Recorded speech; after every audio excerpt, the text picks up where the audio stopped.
First contact fallout.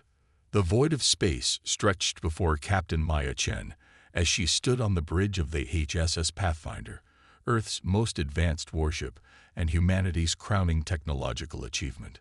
Through the observation window, distant stars glitter against the black canvas of space, serene and deceptively peaceful. The Pathfinder hung suspended at the edge of the Arcturus system, a lone sentinel guarding the border of human territory. Status report, Maya commanded, her voice steady despite the knot forming in her stomach. Lieutenant Karim looked up from his console, expression grim. Confirmed, Captain. The Kilari Armada has altered course. All 93 vessels are now on direct intercept with our position. The bridge fell silent. Maya's fingers tightened around the cool metal railing as she processed the information. This wasn't supposed to happen. The Kilari Confederacy, the dominant power in this quadrant comprising 27 spacefaring species, had always treated humanity as beneath their notice, a primitive curiosity barely worth acknowledging. Humanity's rapid technological advancement had drawn attention, but never direct military confrontation. Time to intercept, Maya asked, keeping her voice level. 4 hours, 17 minutes, Captain, replied Tactical Officer Rivera, unnaturally calm. Their communication channels remain active but silent. No response to our hails. Maya closed her eyes briefly, feeling the weight of responsibility pressing down on her shoulders. The Pathfinder represented humanity's greatest achievement, the culmination of decades of innovation, reverse engineering, and sheer human determination. It incorporated technology that Earth's scientists barely understood, systems that pushed the boundaries of physics itself. But it was still just one ship against an armada. Send encrypted burst transmission to Earth Command, she ordered. Then initiate Protocol Sigma. Commander Nazari, her second in command, moved closer and lowered his voice. Captain, Protocol Sigma has never been field-tested. The simulations were promising, but I'm aware of the risks, Commander. Maya cut him off, her gaze fixed on the tactical display where dozens of red markers crawled toward their position. But we're about to face a fleet that outguns us hundreds to one. Conventional tactics won't save us or Earth. Throughout the ship, crew members moved with practiced efficiency, but their faces betrayed the fear they struggled to hide. They were 16 light years from home, with no reinforcements possible. Most had families back on Earth, children, parents, loved ones who might never know what happened out here in the cold depths of space. In engineering, Chief Engineer Okada's hands flew across control surfaces as she diverted power from non-essential systems. The experimental quantum core began to pulse with an eerie purple light, the radiation shielding barely containing the energies being channeled. This wasn't designed for what we're about to attempt, she muttered, watching power levels climb beyond recommended parameters. Maya opened a ship-wide channel. This is your captain speaking. By now you all know what we're facing. The Kilari Confederacy has chosen to make a statement, and they've decided we're the message. She paused, carefully choosing her next words. Earth knows nothing of the Kilari's true capabilities. If the Pathfinder falls without sending back intelligence, our home will be defenseless. The ship's AI projected a holographic countdown above the tactical station. 4 hours until first contact. 4 hours that might be the last that humanity ever knew of peace. They think they know what a human warship can do. Maya continued, her voice hardening. They've studied our technology, analyzed our tactics, and calculated our capabilities. They believe they understand exactly what they're facing. A grim smile touched her lips. They're wrong. Deep within the ship's central core, systems that had never been revealed to the Kilari intelligence networks began powering up. Technology that represented humanity's greatest gamble.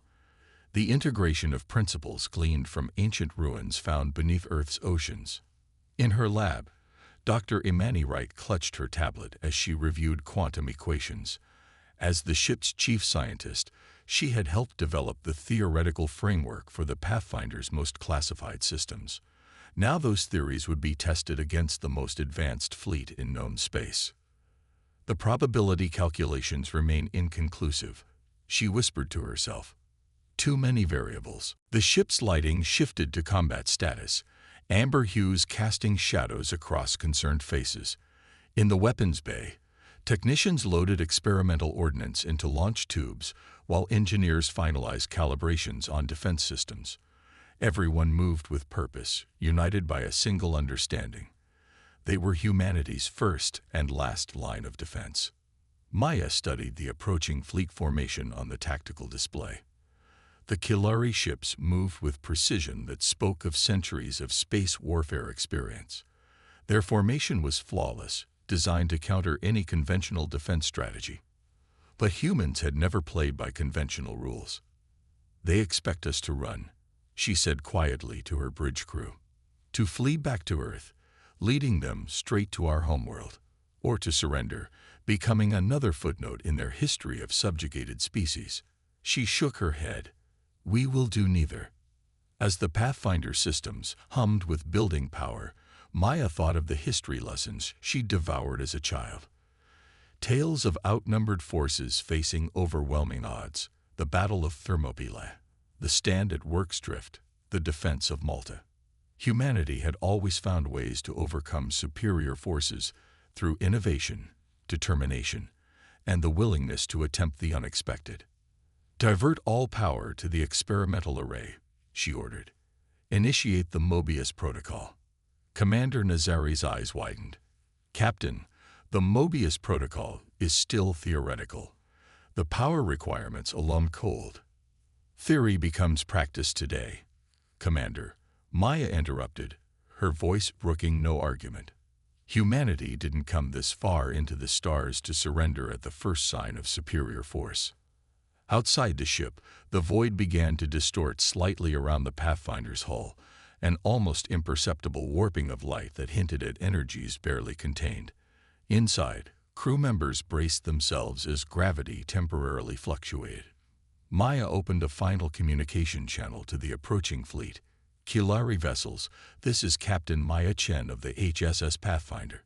You have entered human sovereign territory without authorization and appear to have hostile intent. We ask once more for you to state your purpose and change course. The response was immediate, not in words but in actions. The lead Kilari ships accelerated, weapon systems visibly charging. No response necessary, Maya said grimly, closing the channel. Their intentions are clear. She turned to her crew, her expression resolute. All hands to battle stations. Prepare to execute Mobius protocol on my mark. As the space between the lone human warship and the Galactic Armada narrowed, tension aboard the Pathfinder reached its peak. Everything humanity had built, everything they had learned since taking their first steps into space, had led to this moment. One ship against many, one species against an alliance of 27. The odds were impossible, the outcome seemingly predetermined. But there was something the Kilari Confederacy had failed to account for in their calculations, their probabilities, their absolute certainty of victory. Something that couldn't be measured by sensors or predicted by their most sophisticated artificial intelligence. The human capacity for the impossible. Kilari fleet in weapons range in 60 seconds, announced Tactical Officer Rivera, her voice steady despite everything. Maya settled into her command chair, her decision made, her course set. Show them what humanity is capable of, she said quietly. Show them what they never expected. The battle for Earth's future was about to begin. The first shots from the Kilari fleet streaked across space, brilliant lances of energy that should have torn through the Pathfinder's shields in seconds. Instead, the space around the human vessel rippled like disturbed water, and the beams curved away, missing their target entirely. On the bridge of the lead Kilari vessel, Supreme Commander Krulvor of the Silurian species hissed in surprise. The 8-foot reptilian warrior had personally overseen the subjugation of dozens of civilizations that had defied the Confederacy. None had ever survived the first volley. Impossible, he snarled to his subordinates. Scan again. What defense system are they employing? His science officer, A crystalline Farian with light pulsing through transparent neural pathways looked up from her instruments in confusion. "Unknown, Commander. Their shield technology should be generations behind ours, yet." Her voice trailed off as data scrolled across her screens. "These readings cannot be correct." Back aboard the Pathfinder, Maya felt the ship shudder as the Mobius field stabilized. Dr. Wright's voice came through on the internal comm, breathless but triumphant. "It's working, Captain. The field is bending their energy weapons away from us, but the power drain is massive. We have maybe 25 minutes before systems start failing." Maya nodded grimly. 25 minutes wasn't much, but it might be enough. "Tactical, target their lead vessel's propulsion systems. Let's see if our new toys can punch through their defenses as well." 2 years earlier, Maya had been a junior officer aboard Earth's first contact vessel when they'd encountered the Confederacy. She remembered the condescension in the alien diplomat's eyes, the barely concealed disdain as they outlined the protectorate status humanity would be permitted to hold. Earth's leaders had smiled, nodded, signed the treaties, and then immediately begun pouring resources into secret military research.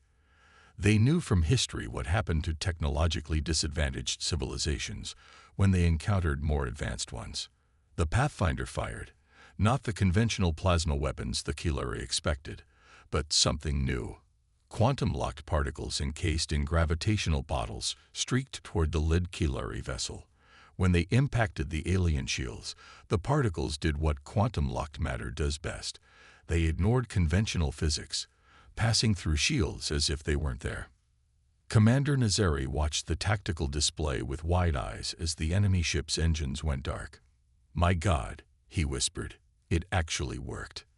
In the medical bay, Dr. Patel prepared for casualties, her hand steady despite her fear. Through the small viewport beside her workstation, she could see distant flashes as the battle unfolded. Her husband and daughter were back on Earth, probably just waking up now, completely unaware that humanity's future was being decided light years away. She wondered if she would ever see them again. "All personnel," her assistant called out, "prepare for potential hull breaches in sections 5 through 9. On the Kilari flagship, chaos erupted as systems failed, cascading through the massive vessel. Krelvor slammed a clawed fist onto his command console. "All vessels, full attack pattern. Destroy that ship at all costs." His compound eyes fixed on the tactical display with growing alarm. The humans were not supposed to have this level of technology. The Confederacy's careful calculations, their meticulous plans for eventually harvesting Earth's resources, all assumed at least another century before humans developed weapons that could threaten them. In the Pathfinder's engine room, Chief Engineer Okada fought to keep the experimental systems online as warning lights flashed across her console. "Containment field at 78%, she reported, wiping sweat from her brow. "If it drops below 55%, we'll have to shut down the Mobius system or risk a cascade failure." Maya listened to the reports flooding in, her mind racing through options. The quantum-locked particles had surprised the Kilari, but they were already adapting, adjusting their shield frequencies. The element of surprise wouldn't last much longer. "We need more time," she muttered, then looked to her navigation officer. "Lieutenant Park, plot a course toward that nearby nebula. We need to change the battlefield to something that favors us." As the Pathfinder surged forward, accelerating toward the massive cloud of dust and ionized gas, the Kilari fleet followed in pursuit like predators chasing wounded prey. They didn't realize they were being led into a trap, into an environment where the Pathfinder's unique systems would have an even greater advantage. Maya touched the small Earth insignia on her uniform collar, a habit she'd developed in moments of stress. Somewhere behind them, humanity continued its existence, blissfully unaware of the battle that would determine their future. She intended to keep it that way, to ensure they never had to know how close they'd come to extinction. "All hands," she announced shipwide. "Prepare for nebula insertion. And remember, we're not just fighting for our lives today. We're fighting for our entire species. Humanity's last stand." The nebula swallowed the Pathfinder, its vast clouds of dust and ionized gas enveloping the ship like a shroud. Brilliant colors swirled outside the viewports, blues, purples, and reds dancing in cosmic patterns that would have been beautiful under any other circumstances. But beauty was the last thing on Maya's mind as she watched the tactical display, counting the Kilari vessels following them into the trap. 57 ships have entered the nebula perimeter, Lieutenant Karim reported. The others are holding position at the boundary. Maya nodded. They're being cautious. Good. She turned to Dr. Wright, who had joined them on the bridge. Is the nebula composition what we expected? The scientist nodded, her fingers dancing across her tablet. High concentrations of ionized hydrogen and traces of rare metals. Perfect for what we need. She looked up, dark circles under her eyes betraying her exhaustion. The Mobius field is already drawing energy from the surrounding particles.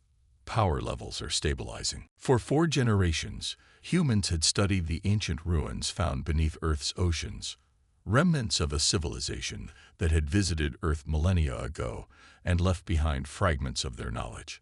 Most of it had been incomprehensible, but one principle had eventually become clear. Space-time itself could be manipulated through quantum resonance. The Pathfinder's experimental systems were the first practical application of that principle. Commander Nazari studied the sensor readings with growing concern. They're deploying some kind of probe network, trying to track us through the nebula interference. Let them try, Maya replied, a hint of fierceness in her voice. Tactical, prepare to implement Echo Protocol. Communications, send the false transponder signals across the nebula. Dozens of ghost images of the Pathfinder began to appear on Kilari sensors. Perfect copies as far as their instruments could tell, each moving in different directions. Confusion spread through the alien fleet as they struggled to determine which signal was the real human warship. On the Kilari flagship, Supreme Commander Krelvor hissed in frustration. Divide the fleet. Pursuit groups of 3. Each group targets one signal. His second-in-command approached cautiously, scales shifting color with anxiety. Supreme Commander, dividing our forces in this nebula creates vulnerability. Perhaps we should. Krelvor's tail lashed out with blinding speed, knocking his subordinate to the deck. Do not question me. These humans are primitive savages. Their unexpected toys change nothing. The Confederacy has ruled the stars for 12,000 years, and no upstart species will challenge us. But beneath his bluster, fear was growing. The Pathfinder's capabilities violated everything the Confederacy knew about human technology levels. If one ship could do this, what might Earth be hiding? The invasion fleet preparing near the edge of human space might be flying into a trap. Back aboard the Pathfinder, Maya watched as the Kilari ship scattered, pursuing phantoms. Now, Ms. Okada, she commanded, bring the quantum drive online. In engineering, the chief engineer took a deep breath and initiated the sequence. The ship's experimental drive, capable of creating and manipulating microscopic quantum filaments, powered up, bathing the engine room in eerie blue light. Quantum filaments deploying, Okada reported, her voice tense. Web pattern alpha. Invisible to conventional sensors, thousands of quantum filaments extended from the Pathfinder, spreading throughout the nebula like a spider's web. Each filament, thinner than an atom but stronger than any material known to science, began resonating with the nebula's natural frequencies, creating a harmonic pattern that would disrupt any ship passing through them. The nearest Kilari pursuit group will hit the web in 20 seconds, Lieutenant Rivera announced from Tactical. Maya gripped the arms of her command chair. This was the moment of truth. The quantum web had worked flawlessly in simulations, but reality had a way of confounding even the most careful planning. All hands, brace for potential shockwave, she ordered. 3 Kilari vessels, sleek predators designed for interstellar warfare, sliced through the nebula gases, their sensors locked on what they believed was the Pathfinder. When they hit the quantum web, the effect was instantaneous and devastating.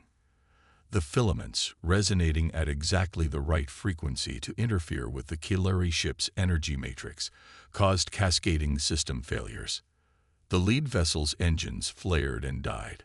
The second spun wildly, its navigation systems corrupted. The third, somehow sensing the danger at the last moment, attempted an emergency turn that stressed its structural integrity beyond limits. The ship broke apart, secondary explosions rippling through its hull as atmosphere vented into space. A cheer went up from the Pathfinder's bridge crew, quickly silenced by Maya's raised hand. "This is just the beginning," she cautioned. "They'll adapt." She was right. Within minutes, the Kilari fleet had regrouped, abandoning the pursuit of ghost signals. New orders went out from the flagship: approach with extreme caution, deploy energy-dampening fields, and scan for anomalous quantum signatures. "They're learning," Commander Nazari observed grimly. "So are we," Maya replied. "Dr. Wright, what have we learned about their shield frequencies?" The scientist looked up from her analysis station. "Their adaptive shields cycle through 7 primary frequencies. There's a millisecond vulnerability during each transition. Barely detectable, but it's there." Maya's mind raced, putting the pieces together. "Can we time our quantum torpedoes to exploit that vulnerability?" "Theoretically, yes," Dr. Wright replied. "But we'd need precision timing down to the microsecond, and we'd have to get much closer to their vessels." "How close?" Wright hesitated. "Within conventional weapons range." A heavy silence fell over the bridge. Within conventional weapons range meant exposing themselves to the full firepower of the Kilari fleet. Firepower that could vaporize the Pathfinder in seconds if the Mobius field failed. "Options, people," Maya demanded. Lieutenant Park looked up from the navigation console. "There's a particularly dense region of the nebula about 60 seconds from our position. The ionization is 3 times higher than our current location. It might provide additional cover." "And additional power for the Mobius field," Dr. Wright added thoughtfully. "But it would also limit our visibility and maneuverability." Maya made her decision. "Take us in, Lieutenant. Tactical, prepare quantum torpedoes for precision timing. Engineering, I need maximum power to the Mobius field." As the Pathfinder dove deeper into the nebula, the vessel shuddered against increasing resistance. Outside, the gases grew thicker, swirling in violent eddies of charged particles. Visibility dropped to near zero, forcing the crew to rely entirely on sensors. "The Kilari fleet is regrouping at the nebula's edge," Karim reported. "They're sending in only their 10 most heavily armed vessels." "They're learning caution," Nazari observed. "Too late," Maya replied grimly. "Communications, send the burst transmission to Earth with everything we've learned about Kilari technology and tactics. If we don't make it back, Earth needs to be prepared."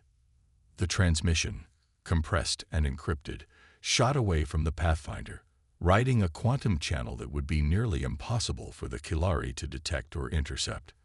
With that insurance in place, Maya turned her full attention to the battle at hand. "We're in position," Park announced as the ship settled into the heart of the dense nebula region. Around them, the ionized gases glowed with internal energy, creating an otherworldly environment of shifting colors and phantom shapes. The Pathfinder systems drank in the ambient energy, strengthening the Mobius field until it hummed with power. "Kilari vessels approaching," Rivera warned. "Estimated time to weapons range, 30 seconds. Maya took a deep breath. "Dr. Wright, are the torpedoes programmed?" "Yes, Captain. Each one is calibrated to detect and exploit the microsecond vulnerability in their shield cycling. But we'll only get one shot at this. After the first torpedo detonates, they'll lock their shields at a single frequency." "Then we'd better make it count," Maya said, her voice steady despite the tension knotting her shoulders. "Tactical, target their command vessel. All other ships, secondary priority." The Pathfinder waited, hidden in the nebula's heart, as the Kilari vessels approached in a tight attack formation, their weapons charged, their sensors probing the gases for any sign of the human ship. "They're scanning on all frequencies," Karim reported, switching to active quantum radar. Maya smiled thinly. "They still don't understand what they're facing. Mr. Rivera, do you have a firing solution?" "Yes, Captain." Solution locked. She took one final look around the bridge, at the faces of her crew. Humans all, representatives of a species that had clawed its way from a primitive world to the stars through sheer determination and ingenuity. Fire. The quantum torpedoes streaked away from the Pathfinder, invisible to conventional sensors, but deadly in their precision. They homed in on the Kilari command vessel, calculating, waiting for that millisecond of vulnerability when the ship's shields transitioned between frequencies. In that instant, they struck. The detonation was spectacular, a bloom of energy that briefly outshone the nebula itself. The Kilari command vessel, 3 times the size of the Pathfinder and believed to be virtually indestructible, broke apart in silent agony, secondary explosions rippling through its massive hull. Aboard the Pathfinder, disbelief gave way to cautious jubilation. One shot, one impossibly precise shot, had eliminated the Kilari fleet's command structure. But the victory was short-lived. The remaining Kilari vessels, momentarily disoriented by the loss of their flagship, quickly reorganized. Their response was swift and vicious, a barrage of energy weapons that lashed out in all directions, hoping to catch the Pathfinder in their net of destruction. Evasive maneuvers, Maya ordered as the first beams sliced through the nebula dangerously close to the ship, Mobius field at maximum. The Pathfinder twisted and turned through the nebula, its engines straining as Lieutenant Park pushed the ship to its limits. The Mobius field deflected what it could, but the sheer volume of fire made it impossible to avoid everything. A glancing hit rocked the ship, sending crew members sprawling. Warning klaxons blared as damage reports flooded in. "Hull breach on Deck 3. Karim called out. "Emergency force fields are holding." Another hit, more direct this time. The bridge lights flickered as power fluctuated throughout the ship. "Mobius field down to 62%, Wright reported, her voice tight with concern. "We can't take much more of this." Maya's mind raced through options, discarding one after another as unworkable. They couldn't outrun the Kilari, couldn't outgun them conventionally, and the element of surprise was gone. The quantum torpedoes had been devastatingly effective, but without the shield vulnerability to exploit, they were just another weapon against the Kilari's overwhelming firepower. Then, as the ship rocked under another near miss, an idea formed. "Dr. Wright," she said suddenly, "the quantum filament web, could it be reconfigured into a sphere?" Wright looked up sharply, her eyes widening as she grasped Maya's intention. "Theoretically, yes, but the power requirements would be enormous, I know," Maya cut in. "But we're sitting in an energy-rich nebula. Could we channel that energy directly into the filaments?" Wright's fingers flew across her tablet, running calculations. "It's possible, but it would mean shutting down the Mobius field completely. We'd be vulnerable. For how long? 30 seconds minimum, possibly up to a minute. A minute with no defenses against the Kilari fleet was effectively a death sentence, but the alternative was a slow, inevitable defeat as their systems failed one by one. Maya made her decision. Engineering, prepare to divert all power from the Mobius field to the quantum filament projectors on my mark. Navigation, plot a course that will take us directly through the center of the Kilari formation. Commander Nazari stared at her in shock. "Captain, that's suicide." "No, Commander," Maya replied, her voice calm with the clarity of absolute resolve. "That's humanity's best hope." She opened a shipwide channel. "All hands, this is the captain. Prepare for extreme maneuvers and potential hull breaches throughout the ship. I won't lie to you. What we're about to attempt is high risk, but it's also our best chance of survival." The crew braced themselves, exchanging glances that mixed fear with determination. They had come too far to surrender now. "Course plotted," Park announced. "Ready on your mark." Maya took a deep breath. Execute. The Pathfinder surged forward, accelerating toward the heart of the Kilari formation. As it did, the Mobius field flickered and died, leaving the ship completely exposed. The Kilari responded immediately, their weapons converging on the suddenly vulnerable human vessel. Energy beams slashed across the Pathfinder's hull, burning through armor plating and vaporizing sections of the outer structure. Hull integrity failing on multiple decks. Karim shouted over the din of alarms and exploding conduits. Maintain course, Maya ordered, gripping her chair as the ship shuddered violently around her. Dr. Wright, status of the quantum filaments. Deploying now. Wright called back, her face illuminated by the flashing emergency lights. 20 seconds to full sphere formation. The invisible quantum filaments streamed out from the Pathfinder in all directions, drawing in the nebula's energy as they expanded. Around the ship, space itself began to warp and twist as the fundamental forces of reality responded to the unprecedented manipulation of quantum fields. 10 seconds. Another hit rocked the ship, more devastating than any before. The bridge viewport cracked, emergency force fields snapping into place just in time to prevent catastrophic decompression. 5 seconds. Maya watched the tactical display as the Pathfinder plunged into the center of the Kilari formation, surrounded on all sides by enemy vessels. Their destruction seemed certain, inevitable. Now, Dr. Wright slammed her hand down on the activation control, and the quantum sphere snapped into existence. Unlike the web, which had affected only ships that passed through it, the sphere was active. A pulsating field of quantum energy that expanded outward from the Pathfinder in a perfect bubble of altered reality. As it touched the Kilari vessels, physics itself rebelled against their presence. Space folded around them, twisting into impossible geometries that tore at their very structure. Matter phased in and out of normal space-time, atoms losing coherence as the quantum field disrupted the most fundamental forces holding them together. The effect was catastrophic and complete.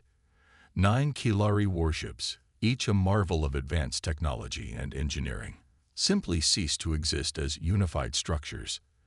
Their components, from the largest hull plates to the smallest circuit elements, separated and drifted apart, rendered into their constituent parts by forces beyond conventional understanding. Aboard the Pathfinder, Maya watched in awe as the tactical display showed the destruction of the Kilari fleet, not in fiery explosions or dramatic conflagrations, but in the quiet, almost gentle dissolution of complex structures into basic components. "My God," Nazari whispered, "what have we done?" "Saved Earth," Maya replied softly. Then, louder, "Damage report." The reports flooded in, and they were grim. The Pathfinder had been severely damaged in those 30 seconds of vulnerability.